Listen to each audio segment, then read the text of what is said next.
बहुत समय पहले की बात है। एक छोटे से गांव में एक गरीब लोहार रामू रहता था। उसका घर मिट्टी का बना हुआ था, छत फूटी हुई और जीवन बहुत कठिन। रामू मेहनती था, लेकिन उसके पास इतना काम नहीं था कि वो 2 वक्त की रोटी भी ठीक से कमा सके।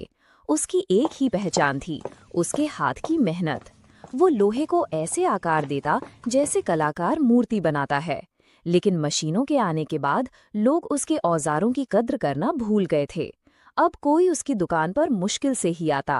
रामू के पास एक पुराना हथौड़ा, एक धौंकनी और कुछ औजार ही थे। वही उसकी पूरी दुनिया थी। एक दिन बारिश बहुत जोर से हो रही थी। रामू की झोंपड़ी में टपकती बूंदों से बचने के लिए वो आग के पास बैठा था।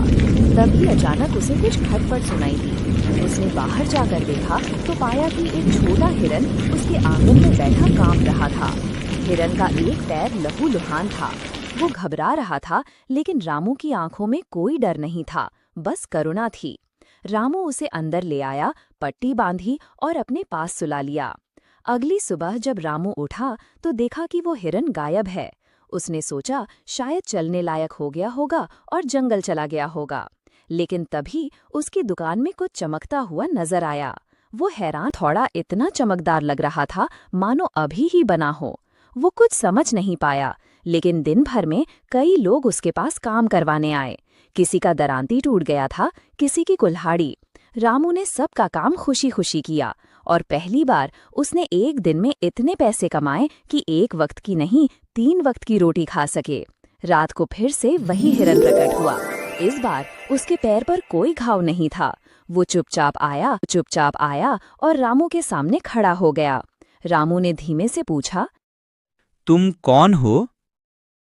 हिरन की आंखें चमकी और तभी वो बोल उठा और बोला, मैं कोई साधारण हिरन नहीं, एक जादुई प्राणी हूँ। जिनकी मदद करता हूँ उनकी किस्मत बदलती है। तुमने मेरी मदद की, अब मैं तुम्हारी जिंदगी बदलूंगा। लेकिन शर्त ये है कि तुम्हें हमेशा ईमानदार और मेहनती रहना होगा। रामू स्तब्ध रह गया। हिरन ने एक छोटा सा सींग जमीन पर रखा और कहा, ये जादुई सींग है। जब कभी तुम्हें जरूरत हो इसे हाथ में लो और मन से मांगो, लेकिन लोभ मत करना वरना सड़ोगे। रामू ने सींग को श्रद्धा से उठाया और हिरन को धन्यवाद दिया। कुछ महीनों में रामू की जिंदगी बदलने लगी। उसके बनाए औजार बहुत मजबूत और टिकाऊ होने लगे। लोग दूर दूर से उसके पास आने लगे। उसकी दुकान अब एक छोटी सी कार्यशाला में बदल चुकी थी, जहां 2 और लोग काम करने लगे। रामू ने कभी जादू का दुरुपयोग नहीं किया। वो दिन रात मेहनत करता, लेकिन जब कोई समस्या आती, जैसे औजार टूट जाते या अचानक कोई बड़ी जरूरत पड़ती, वो जादुई सींग को हाथ में लेता और शांति से मदद मांगता। लोगों को लगता कि रामू में कोई दिव्य शक्ति है, लेकिन रामू हमेशा कहता, मेहनत ही असली जादू है। समय बीतता गया और रामू अब गांव का सम्मानित व्यक्ति बन चुका था। उसका घर पक्का बन चुका था। वो अब जरूरतमंदों की मदद भी करने लगा था। लेकिन एक दिन गांव के जमींदार के बेटे रघु को रामू की सफलता से जलन होने लगी। उसने सोचा, एक गरीब लोहार इतना अमीर कैसे हो गया? जरूर इसके पास कोई रहस्य है। वो रामू की जासूसी करने लगा। एक रात उसने रामू को जादुई सींग से बात करते देख लिया। अगली रात रघु चुपके से सींग चुरा लाया। उसने सोचा, अब मैं अमीर बन जाऊंगा, मुझे मेहनत नहीं करनी पड़ेगी।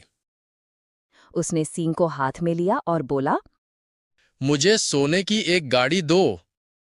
अगली ही पल एक गाड़ी पर सोना आ गया। उसकी आंखें चमक उठीं अब मुझे एक महल दो।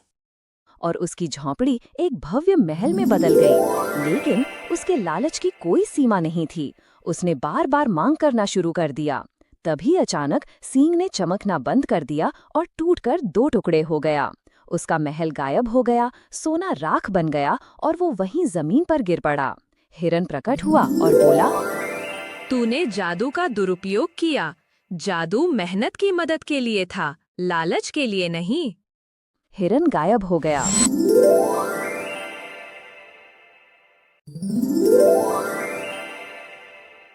इस कहानी से हमें यह सीख मिलती है कि सच्ची ताकत हमारे अंदर है, हमारी मेहनत, ईमानदारी और करुणा में।